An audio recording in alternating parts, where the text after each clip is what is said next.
झारखंड के बढ़ते कदम में आपका स्वागत है। आपके साथ मैं हूं मोनिका सिंह राणा।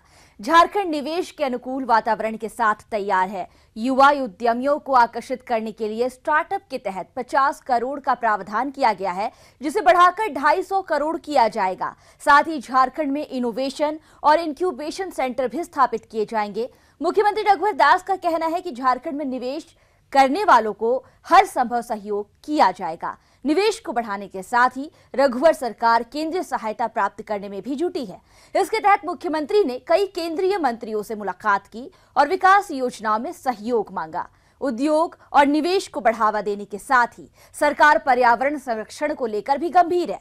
इसके तहत सरकार ने 1 माह में 1 करोड़ पौधे लगाने का लक्ष्य रखा है। साथ ही जल संचय को लेकर राज्य भर में डोभा का निर्माण कराया गया है। बहरहाल शुरू करते हैं आज का एपिसोड, लेकिन सबसे पहले आपको दिखाते हैं सुर्खियां।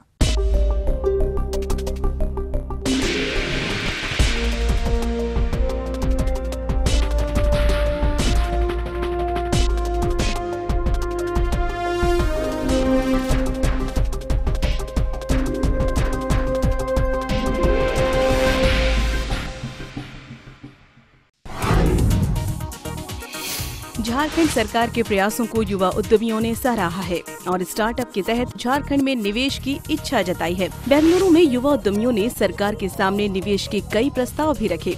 युवा उद्यमियों ने कहा, झारखंड स्टार्टअप उद्यम निवेश का स्वर्ग साबित होगा। युवा उद्यमियों को संबोधित करते हुए मुख्यमंत्री रघुवर दास ने कहा कि राज्य सरकार स्टार्टअप उद्यम को बढ़ावा देने के लिए प्रतिबद्ध है। जल्द ही स्टार्टअप पॉलिसी और ई प्लेटफॉर्म के माध्यम से उद्यमियों के लिए अनुकूल वातावरण सुलभ होगा।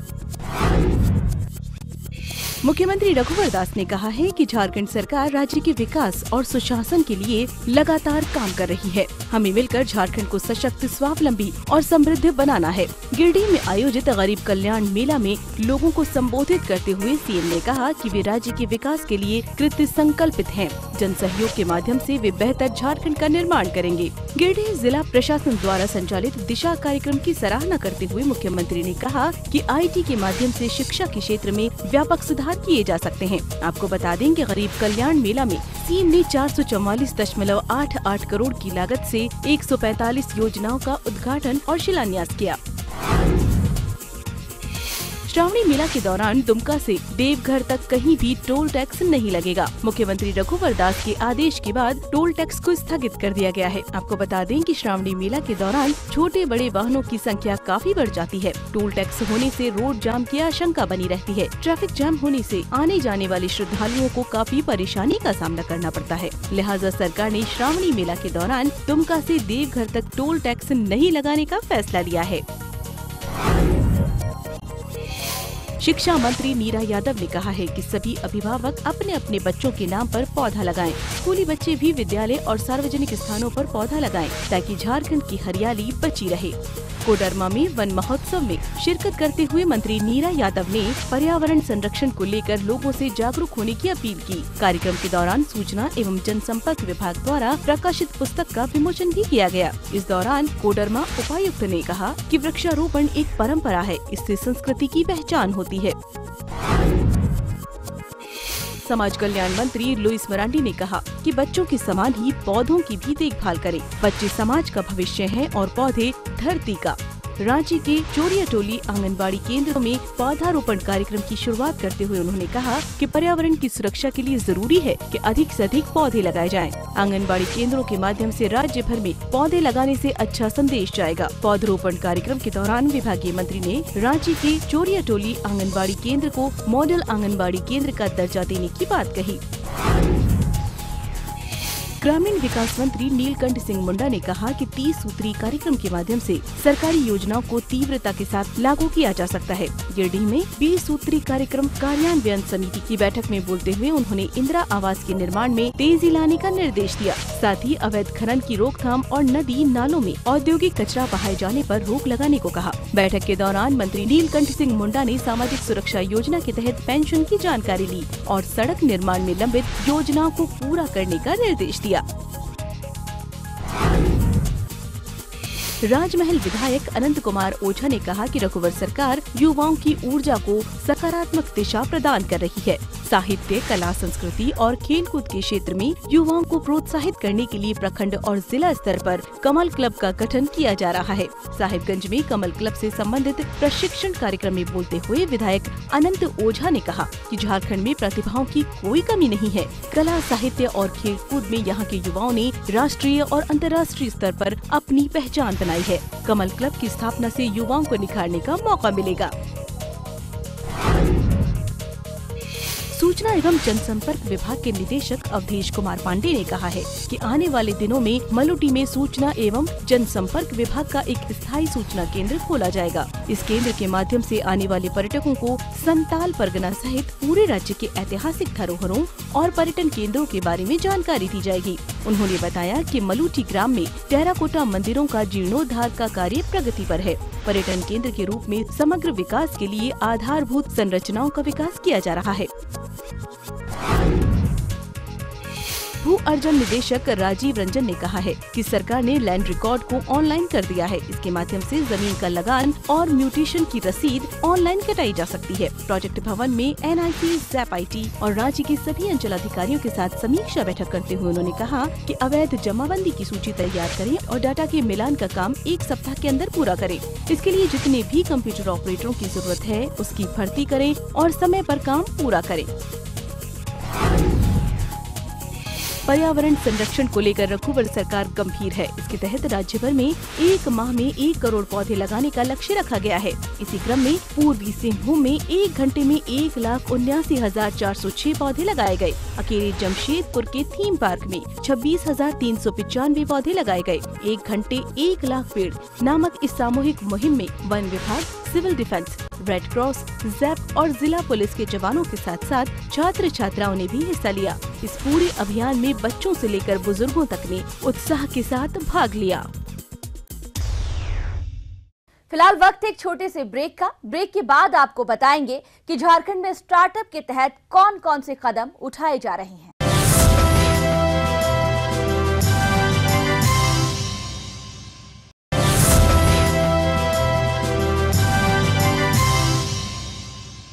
स्टार्टअप के अनुकूल वातावरण के साथ झारखंड तैयार है। केंद्र की तर्ज पर झारखंड सरकार ने भी इसके लिए 50 करोड़ का प्रावधान किया है, जिसे बढ़ाकर 250 करोड़ किया जाएगा।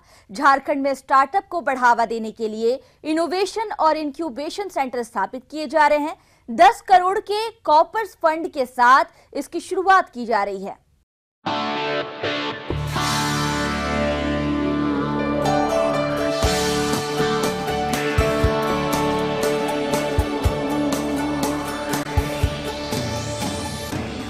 केंद्र की तर्ज पर झारखंड सरकार भी स्टार्टअप को प्रोत्साहित करने के लिए कदम उठा रही है। इसके लिए शुरुआत में 50 करोड़ के फंड का प्रावधान किया गया है, जिसे बढ़ाकर 250 करोड़ किया जाएगा। मुख्यमंत्री रघुवर दास का कहना है कि स्टार्टअप के अनुकूल वातावरण के साथ झारखंड तैयार है। इसके लिए इनोवेशन और इंक्यूबेशन सेंटर स्थापित किए जा रहे हैं। बेंगलुरु में युवा उद्यमियों को संबोधित करते हुए सीएम रघुवर दास ने कई घोषणाएं की। सकारात्मक सोच और सकारात्मक ऊर्जा के साथ स्टार्टअप अभियान को शुरू किया गया है। झारखंड में स्टार्टअप के लिए अनुकूल वातावरण तैयार किया गया है। विभिन्न अनुसंधान एवं विकास संस्थानों के सहयोग से स्टार्टअप नीति को अंतिम रूप दिया जा रहा है। IIM अहमदाबाद के सहयोग से झारखंड में इनोवेशन लैब स्थापित करने की प्रक्रिया शुरू की गई है। सरकार IT, स्वास्थ्य, शिक्षा, पर्यटन, कृषि, बायोटेक और वैकल्पिक ऊर्जा के क्षेत्रों में स्टार्टअप को बढ़ावा देने का प्रयास कर रही है। स्टार्टअप उद्यमों के लिए धन की आवश्यकता को देखते हुए वेंचर कैपिटल फंड की स्थापना की जा रही है। झारखंड के उच्च शिक्षण संस्थानों में इंक्यूबेशन सेंटर की स्थापना के लिए विकल्पों की तलाश की जा रही है। PPP मोड पर 1000 करोड़ के फंड का सृजन किया गया है। अटल इनोवेशन मिशन की तर्ज पर झारखंड सरकार स्टेट इनोवेशन काउंसिल के गठन पर विचार कर रही है। बेंगलुरु में आयोजित फोकस ऑन झारखंड कार्यक्रम के तहत युवा उद्यमियों को संबोधित करते हुए मुख्यमंत्री रघुवर दास ने कहा कि इसमें कोई शक नहीं कि तकनीकी आविष्कारों और नव उद्यम को बढ़ावा देने में बेंगलुरु अग्रणी रहा है। उसी तर्ज पर झारखंड में भी अनुकूल वातावरण तैयार किया जा रहा है। सीएम ने कहा कि स्टार्टअप से शुरू होने वाले नव उद्यम आम आदमी को तकनीक से लाभान्वित कराने का जरिया बन सकते हैं। लिहाजा झारखंड सरकार आपको स्टार्टअप उद्यम के लिए आमंत्रित करता है। मुख्यमंत्री ने कहा कि हम जानते हैं कि सिर्फ अनुदानित व्यवस्था के तहत ये अभियान सफल नहीं हो सकता है। हम इसके लिए अनुभवी साझेदारी और आर्थिक सहयोगों का भी साथ चाहते हैं। हम आपको यकीन दिलाते हैं कि सरकार आपके नव उद्यम स्टार्टअप प्रस्तावों को अमली जामा पहनाएगी। प्रधानमंत्री नरेंद्र मोदी की अध्यक्षता में करीब 10 सालों बाद इंटर स्टेट काउंसिल की बैठक हुई। झारखंड की ओर से मुख्यमंत्री रघुवर दास ने इसमें भाग लिया। बैठक में आंतरिक सुरक्षा, शिक्षा और गुणवत्ता, अनुदान और लोक सेवाओं में आधार का उपयोग समेत कई विषयों पर चर्चा की गई।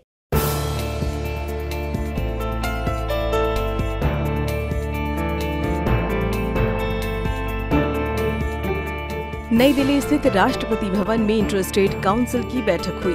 प्रधानमंत्री नरेंद्र मोदी की अध्यक्षता में करीब 10 सालों बाद इसकी बैठक आयोजित की गई। बैठक में अन्य राज्यों के मुख्यमंत्रियों के साथ ही झारखंड के सीएम रघुवर दास ने शिरकत की। इस दौरान उन्होंने झारखंड में किए जा रहे विकास कार्यों के बारे में विस्तार से जानकारी दी। झारखंड में जनगणना 2011 के मुताबिक 3 करोड़ 29 लाख आबादी है, जिसमें से 92% को आधार संख्या से जोड़ दिया गया है। झारखंड में बची हुई आबादी में अधिकतर 0 से 5 साल और 6 से 18 साल के बच्चों का है, जिसे आधार से जोड़ने के लिए अभियान चलाया जा रहा है। झारखंड में आधार का प्रयोग करते हुए कर्मचारियों की उपस्थिति बायोमेट्रिक प्रणाली से की जा रही है। आधार का उपयोग कर डीबीटी के माध्यम से पेंशन में 35% लाभुकों का भुगतान किया जा रहा है। मनरेगा मजदूरों में करीब 16% लाभुकों का भुगतान डीबीटी के रूप में किया जा रहा है। झारखंड के 6 जिलों में किरासन तेल का वितरण EPOS मशीन से किया जा रहा है। सभी प्रकार की छात्रवृत्ति डीबीटी के माध्यम से करने का लक्ष्य रखा गया है। झारखंड में साल 2015 में करीब 18,000 शिक्षकों की नियुक्ति प्राथमिक और उच्च विद्यालयों में की गई है। झारखंड में प्राथमिक कक्षाओं के लिए जनजातीय भाषा में पाठ्य पुस्तकें तैयार की गई हैं। बालिका शिक्षा को प्रोत्साहित करने के लिए राज्य में 57 प्रखंडों में झारखंड बालिका आवास विद्यालय की स्थापना की गई है। बालिकाओं को प्राथमिक शिक्षा से माध्यमिक शिक्षा में जोड़ने के लिए मुख्यमंत्री विद्या लक्ष्मी योजना शुरू की गई है। उच्च शिक्षा में झारखंड का सकल नामांकन अनुपात 13.1 है, जिसे 2022 तक 32% करने का लक्ष्य रखा गया है। झारखंड में जल्द ही रक्षा शक्ति विश्वविद्यालय की स्थापना की जाएगी। झारखंड में लगातार नक्सली घटनाओं में कमी आई है। नक्सली घटनाओं में साल 2014 के अनुपात में 2015 में 14.89% की कमी आई है।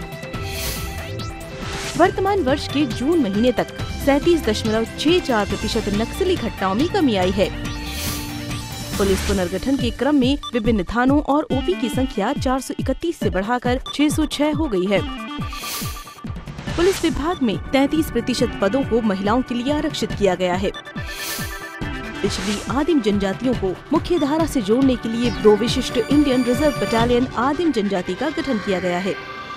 इंटर स्टेट काउंसिल की बैठक में मुख्यमंत्री रघुवर दास ने कहा, हमारा देश विभिन्नताओं से भरा एक संघीय देश है। इस संघीय ढांचे को लेकर केंद्र और राज्यों के संबंधों के ऊपर गठित पुंछी आयोग द्वारा कुल 273 अनुशंसाएं की गई थी। उन सभी अनुशंसाओं में राज्य सरकार ने अपना मंतव्य गृह मंत्रालय को भेज दिया है।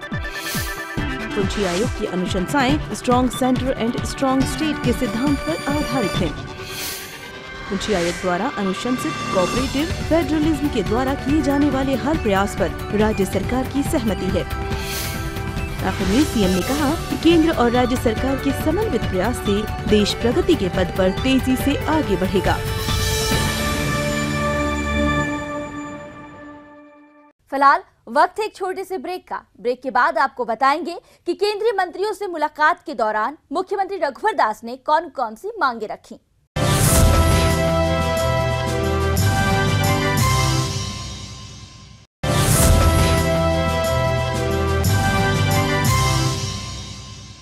झारखंड के विकास को लेकर मुख्यमंत्री रघुवर दास लगातार प्रयासरत हैं। इसके लिए सीएम रांची से दिल्ली तक दौड़ लगा रहे हैं और केंद्रीय मंत्रियों से मुलाकात कर विकास योजनाओं में सहयोग मांग रहे हैं।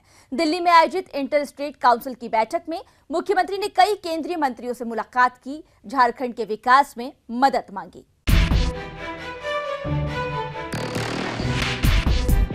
झारखंड में विकास का पहिया तेजी के साथ घूम रहा है। हालांकि राज्य के विकास में केंद्र सरकार का भी सहयोग जरूरी है, लिहाजा मुख्यमंत्री रघुवर दास लगातार केंद्रीय मंत्रियों से मुलाकात कर प्रदेश के विकास में सहयोग मांग रहे हैं। पिछले दिनों सीएम ने कई केंद्रीय मंत्रियों से मुलाकात की और विकास योजनाओं में केंद्र का सहयोग मांगा। मुख्यमंत्री रघुवर दास ने केंद्रीय नागर विमानन राज्य मंत्री जयंत सिन्हा से मुलाकात की और झारखंड में विमान सेवाओं के विस्तार को लेकर सहयोग मांगा।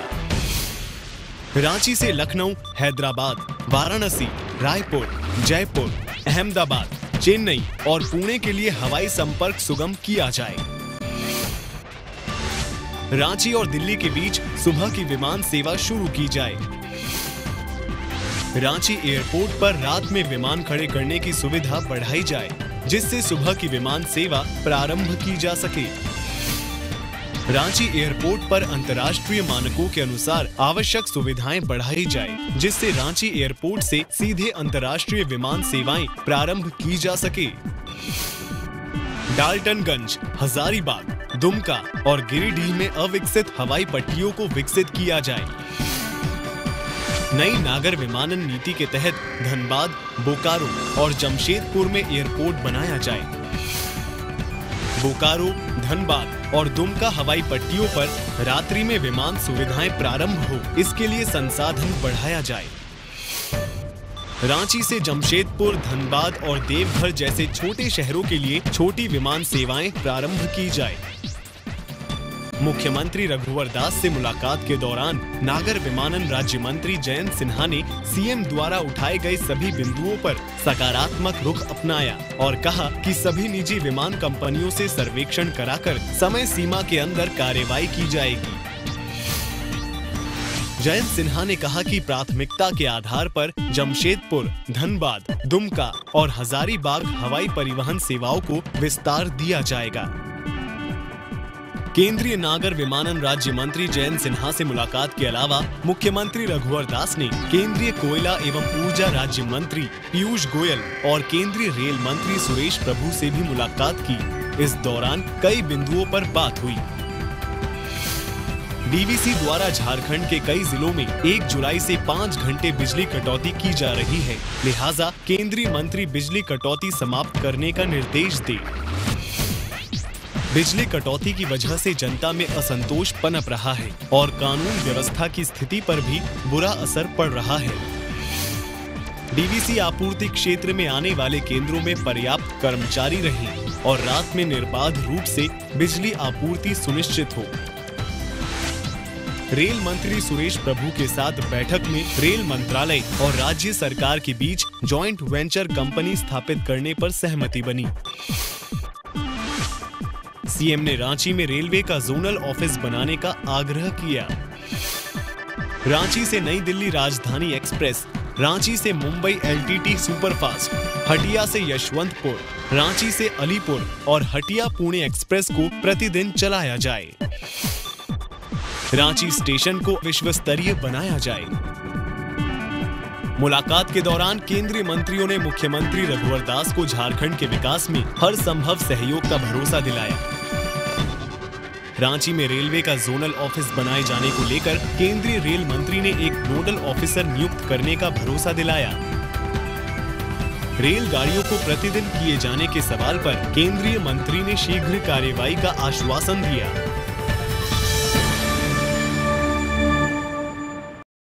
सरकार औद्योगिक विकास के साथ साथ कृषि पर भी समान रूप से फोकस कर रही है। सरकार का मानना है कि कृषि के विकास के बिना राज्य का विकास संभव नहीं है, लिहाजा कृषि को प्राथमिकता सूची में शामिल किया गया है। मुख्य सचिव राजबाला वर्मा लगातार विभागीय अधिकारियों के साथ बैठक कर कृषि के उत्थान को लेकर प्रयासरत हैं।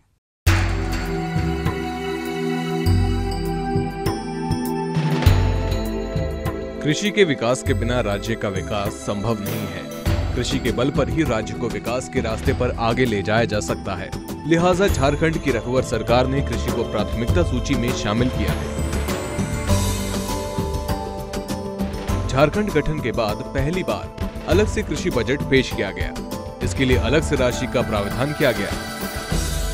सरकार का मानना है कि कृषि को नजरअंदाज कर राज्य का विकास नहीं किया जा सकता है। लिहाजा औद्योगिक विकास के साथ साथ कृषि पर समान रूप से फोकस करने की जरूरत है। इस सिलसिले में मुख्य सचिव राजबाला वर्मा लगातार विभागीय अधिकारियों के साथ बैठक कर कृषि के विकास को लेकर प्रयत्नशील हैं। पिछले दिनों उन्होंने विभिन्न जिलों के कृषि पदाधिकारियों, केवीके और आत्मा के अधिकारियों के साथ बैठक की और आवश्यक दिशा निर्देश दिए। जिलों में कितनी भूमि पड़ती है और कितने बीज की जरूरत है, इसका आकलन किया जाए। राज्य भर में पड़ती भूमि की शेड के लिए मैपिंग की जाए। चिन्हित पड़ती भूमि की जुताई के लिए ट्रैक्टरों को टैग किया जाए। केवीके और आत्मा के अधिकारी इस बात को सुनिश्चित करें कि अधिक से अधिक फाउंडेशन शीट का दायरा बढ़ाया जाए। अगर किसी जिले में बीजों की कमी है तो स्थानीय किसानों से उचित दर पर खरीदकर उसे किसानों को उपलब्ध कराएं। प्रशिक्षित आर्या सदस्यों को कृषि कार्यों में लगाया जाए और पड़ती भूमि को उपजाऊ बनाया जाए। जिन जिलों में लक्ष्य के अनुरूप बीज ग्राम की स्थापना नहीं की गई है, वो 10 दिनों के अंदर कार्य पूरा कर ले। राज्य में 10 लाख किसानों का प्रधानमंत्री फसल बीमा कराने का लक्ष्य रखा गया है। फसल बीमा कराने के लिए कृषक मित्रों को लगाया जाए और 31 जुलाई तक लक्ष्य प्राप्त करें। फसल बीमा को लेकर किसानों को जागरूक करें और प्रचार प्रसार का साधन अपनाएं। समीक्षा बैठक के दौरान मुख्य सचिव राजबाला वर्मा ने निर्देश दिया कि लक्ष्य को हासिल करने के लिए प्रतिदिन का चार्ट जिला, प्रखंड और पैक्स स्तर पर बनाएं ताकि समय पर कार्यों को पूरा किया जा सके। बैठक में विभागीय अधिकारियों ने सीएस को बताया कि 625 बीज ग्राम के विरुद्ध अब तक 371 बीज ग्राम की स्थापना की जा चुकी है। तो आज के एपिसोड में बस इतना ही। अगले अंक में फिर होगी आपसे मुलाकात। तब तक के लिए मुझे और मेरी पूरी टीम को दीजिए इजाजत। नमस्कार।